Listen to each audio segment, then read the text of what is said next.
নমস্কার।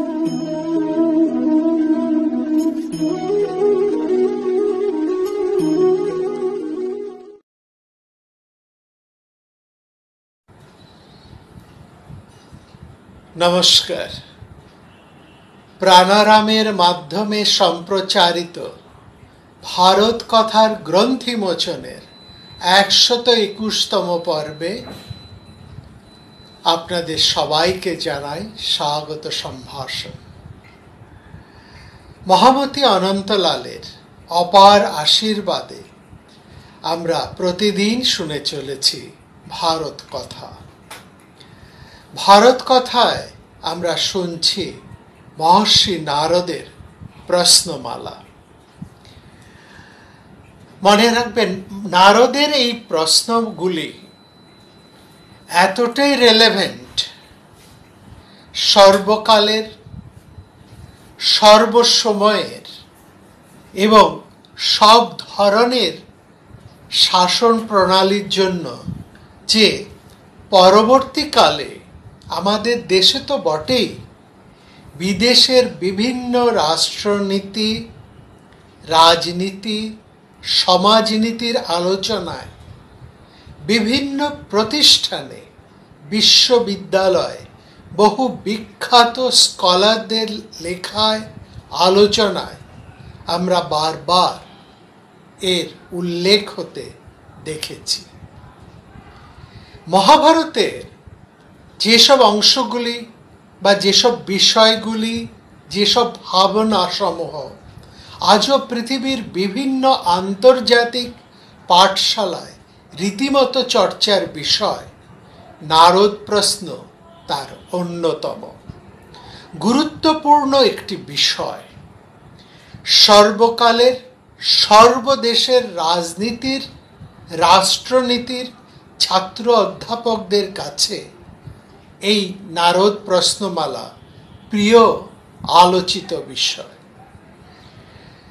রণেন সেন, যিনি রাষ্ট্রনীতির ক্ষেত্রে এক বিশেষ নাম, রাষ্ট্রদূত হিসেবে বহু দেশে যিনি কর্মরত ছিলেন, শ্রদ্ধেয় সেন তার লেখায় রাষ্ট্রপুঞ্জে ইয়োনোর বিশেষ অধিবেশনে বিদেশি বহু রাজনীতি বিশেষজ্ঞের কথায় নারদ নীতির উল্লেখ নিজের লেখায় উল্লেখ করেছেন। বহু বিদেশি বিখ্যাত ভারতবিদ এই বিষয় নিয়ে বহু লেখালেখি করেছেন। তাদের লেখায় যা স্পষ্টভাবে উঠে এসেছে তা নারদ নীতির সর্বকালীন এক রেলেভেন্স। তার গ্রহণযোগ্যতাই শুধু নয়, তার সার্বিক প্রয়োগ ভাবনাও উল্লেখ করার মতো।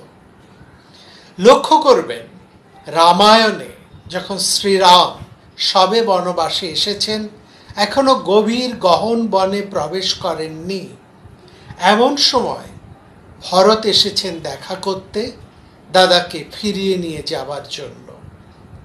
সেই সময় আমরা শুনতে পাই মহর্ষি নারদের এই প্রশ্নগুলি শ্রীরাম পর পর জিজ্ঞেস করছেন ভাই ভরতকে, আর একই উদ্দেশ্যে। সদ্য রাজ্যপ্রাপ্ত ভরতকে রাজার কর্তব্য গুরুত্ব সম্পর্কে সম্যকভাবে অভিহিত করার জন্য।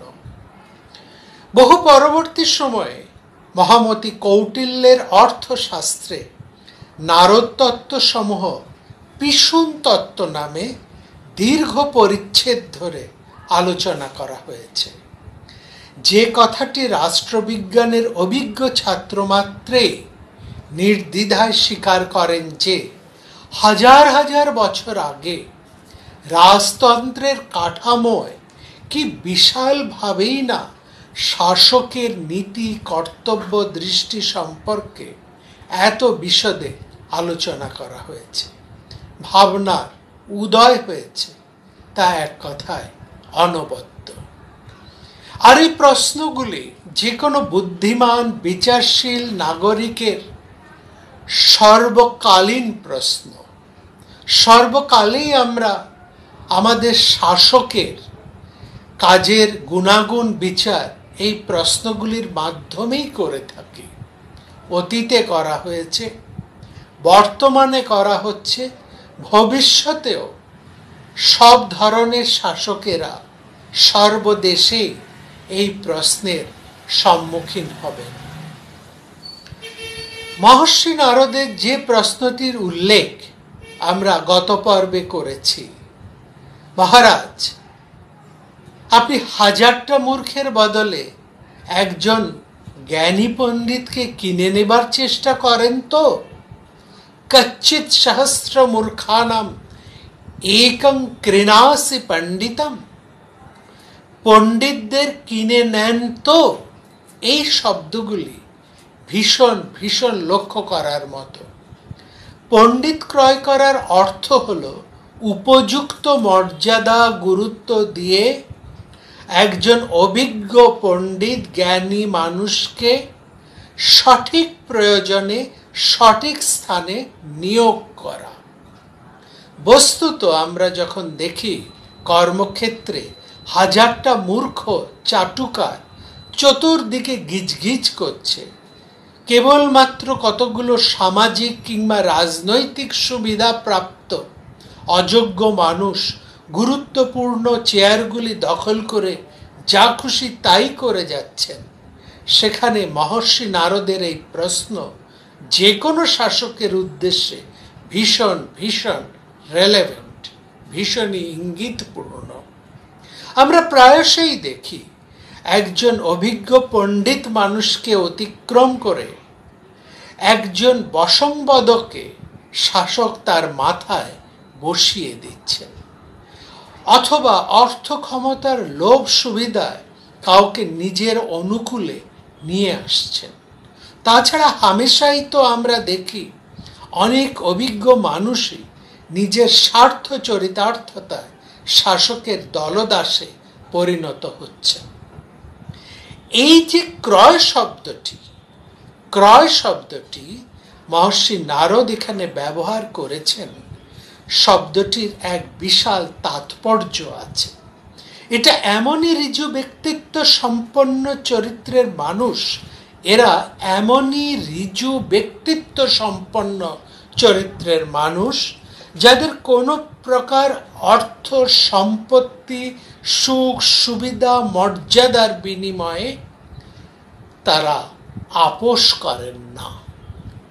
মহাভারতে দেখুন মহামতি বিদুরকে, দেখুন ব্যাসদেবকে, দেখুন নারদকে, ভীষ্ম দ্রোণকে, যারা পাণ্ডব কৌরব উভয় কুলেরই মঙ্গল চান, নিজেদের সত্তা বিক্রয় করেন না, কোনো প্রকার রাজযশ প্রার্থী হয়ে নিজেদের অভিমত প্রকাশ করেন না, রাজার ইচ্ছা অনুসারে কথা বলেন না। নারদের মতো এরকম পণ্ডিতেরাই বিপদের সময় রাজার সর্বপ্রকার বিপন্নতা দূর করতে পারেন। পণ্ডিত হি অর্থকৃচ্ছেষু কুর্যান্নি শ্রেয়ংশ পরম। মহামতি নারদের এই বক্তব্য যে কোনো বিপদে একজন অভিজ্ঞ জ্ঞানী মানুষই শাসকের চিন্তা দূর করতে পারেন, দুর্যোগের প্রতিবিধান করে বেরিয়ে আসার পথ দেখাতে পারেন। এই যে কিনে নেওয়া, সহস্র মূর্খের বিনিময়ে একজন পণ্ডিতকে কিনে নেওয়া, এই বিনিময় শব্দালঙ্কারটি সবিশেষ গুরুত্বপূর্ণ। এই ধরনের পার্সোনালিটি সম্পন্ন ঋজু মেরুদণ্ডের মানুষেরা কখনোই শাসকের মান সম্মান যশের জন্য লালায়িত হন না। এরা শাসকের মান দান শাসন ভয় কোনো কিছুরই তোয়াক্কা না করে স্বার্থবুদ্ধির ওপরে উঠে শাসককে সঠিক উপদেশটি দেন, সঠিক পথটি নির্দেশ করেন। কিন্তু বাস্তব ক্ষেত্রে সর্বত্র এত চাটুকার বশংবদ অযোগ্য মানুষের উপস্থিতি যে স্বয়ং বঙ্কিমচন্দ্র তার লেখায় এ নিয়ে গভীর শ্লেষ প্রকাশ করেছেন। তিনি বলেছেন, আমরা নারদের এই কথাটির অনুমোদন করি না। মূর্খের দ্বারাই পৃথিবী শাসিত হইতেছে, পণ্ডিত কোন কাজে লাগে? আমরা যদি বর্তমান সময়ের বিভিন্ন রাজ্যের বিভিন্ন দেশের শাসন ব্যবস্থার দিকে তাকাই, একই ছবি দেখি, একই অভিজ্ঞতার স্বাক্ষর। আমরা অবাক হই, রাজতন্ত্রের বেদিপীঠে অবস্থান করে মহর্ষি নারদ সঠিক জায়গায় সঠিকভাবে সঠিক নির্দেশটি দিয়েছেন। গণতন্ত্র যে মূর্খের শাসন, আজ হতে বহু পূর্বেই এক দার্শনিক তা বলেছেন democracy in large measure by the ignorant, the untrained and the unfit. এই সাধারণের মূর্খতান্ত্রিক শাসন ব্যবস্থায় গণতন্ত্রের যে কি হাল, তা একজন সভ্য, ভদ্র, শিক্ষিত, উদার মনস্ক নাগরিক প্রতিদিন মর্মে মর্মে উপলব্ধি করেন। সে সময় সেই মহাভারতীয় কালে রাজারা শাসন ক্ষমতায় অধিষ্ঠিত থেকে সবাইকে সন্দেহ করতেন। একমাত্র প্রধানমন্ত্রী, যুবরাজ এবং পুরোহিত, রাজপুরোহিত, যারা বিশেষ বিশেষ কঠিন পরীক্ষার মাধ্যমে নির্বাচিত হতেন, এই তিনজন বা এই তিনটি পদ ছাড়া আর সবাই ছিলেন রাজার সন্দেহের তালিকায়। নারদ সেখানে একটি গুরুত্বপূর্ণ প্রশ্ন রেখেছেন, মহারাজ, আপনার মন্ত্রী পুরোহিতেরা লোভী নয় তো? না লুব্ধা ভারতর্ষব। এছাড়া অন্যান্য দপ্তরে যারা আছেন কিংবা বিভিন্ন মন্ত্রকের অবৈধ লেনদেন চলছে কিনা, বেআইনি কাজকর্ম চলছে কিনা বোঝার জন্য প্রত্যেকটি মন্ত্রকের পেছনে তিনজন চরের ব্যবস্থা আপনি করেছেন তো? এই চরেরা এমন ব্যক্তি হবেন, নারদের কথায় এই চরেরা এমন ব্যক্তি হবেন যাদের কেউ চেনেন না, এমনকি চরেরাও পরস্পর পরস্পরকে চেনেন না। এমনভাবে লোক নিয়োগ করতে হবে বিভিন্ন মন্ত্রকে, যারা বিভিন্ন মন্ত্রকের বিভিন্ন মানুষের গতিবিধির উপর নজর রাখবেন।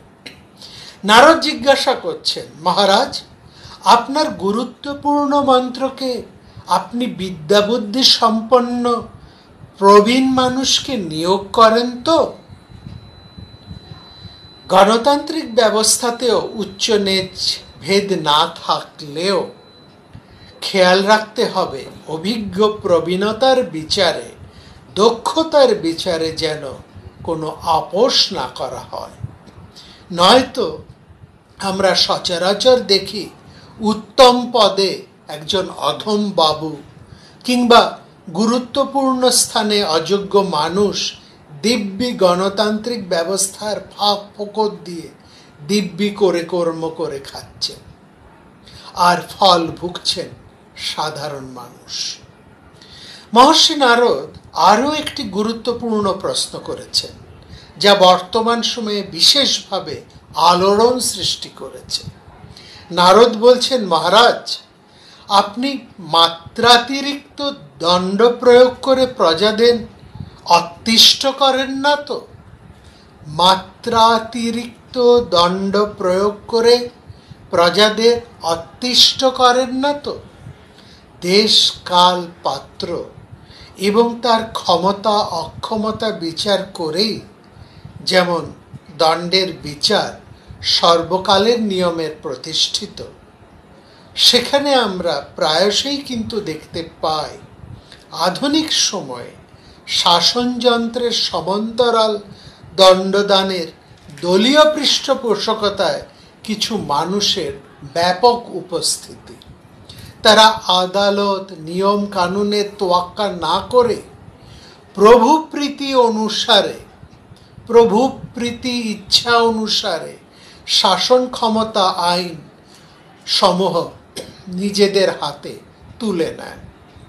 নারদ এ ব্যাপারে সাবধান করে বলেছেন, এই ধরনের প্রখর প্রকোপে প্রজারা কিন্তু অতিষ্ঠ হয়ে রাজাকে অবজ্ঞা করে, ঘেন্না করে। তুলনা দিয়ে বলেছেন, কাময়ানামিব স্ত্রিয়, একজন উগ্র কামুক স্বামীকে তার স্ত্রী যেমন ঘেন্না করে অথচ ত্যাগ করতে পারে না, ঠিক সেরকমই উগ্রদণ্ডের রাজাকে, শাসককে তার প্রজারা ঘেন্না করে। এই নীতিকে নীলকণ্ঠ তার টিকায় বলেছেন দ্রষ্টত্বা। গণতন্ত্রে প্রায় গণধর্ষণের প্রসঙ্গেই উঠে আসে শাসকের এই ধরনের শাসন উৎকটতায়। আর কত বলবো, নারদের অসংখ্য রাজনৈতিক এবং অর্থনৈতিক ভাবনা চিন্তার পরিচয় আমরা যথাস্থানে আবার আলোচনা করব। মনে রাখতে হবে, মহাভারত শুধু সাধারণ মানুষকে গল্প কথা শুনিয়ে মন ভরানোর জন্য রচিত হয়নি। এখানে সামাজিক, রাজনৈতিক, অর্থনৈতিক, দার্শনিক প্রচুর চিন্তার কথা আলোচিত হয়েছে। মহাভারত এমনই এক মহান রচনা, এমনই এক বিশাল রচনা, যেখানে সাধারণ মানুষ, রাজনীতির মানুষ, শিক্ষা জগতের মানুষ, আধ্যাত্মিক জগতের মানুষ, দার্শনিক সবাই যার যার মনোগত বাসনা অনুযায়ী নিজের নিজের উপাদান খুঁজে নিতে পারেন, নিজের নিজের ভাবনাস্থলে বিচরণ করতে পারেন। কিন্তু যিনি ভারত কথার আলোচক, তার সেই স্বাধীনতা থাকে না। তাকে সবটাই আলোচনায় আনতে হয়, সবটাই সমান গুরুত্ব দিয়ে পরিবেশন করতে হয়। রুচি অভিসারী শ্রোতা পাঠক তাদের নিজেদের শিক্ষা, মান, যোগ্যতা অনুসারে পছন্দ মতো বিষয় খুঁজে নেবেন, সে স্বাধীনতা তাদের আছে। সেকালের রাজারাজড়ারা জানতেন, রাজদণ্ড ধারণ কিংবা রাজসিংহাসনে আরোহণের শর্তানুসারে তারা জনগণ প্রজাবৃন্দের সেবক। ঠিক যেমন আমাদের গণতান্ত্রিক নেতারাও মুখে সর্বদাই এ কথাটি বলে থাকেন। এই মনোহরণ বাণী এবং বিনয় মুখের অপূর্ব ভঙ্গিমার অন্তরালে তারা যা করে চলেন, সেখানে সর্বকালেই যদি একটি সজাগ দৃষ্টি এদের ওপরে না থাকে, তাহলে যে কোনো শাসকই যে কোনো সময় শোষক পর্যায়ে পৌঁছে যান। গণতন্ত্রে বিরোধীদের এই ভূমিকা থাকলেও সর্বক্ষেত্রে তাদের সদার্থক ভূমিকা কিন্তু দেখা যায় না।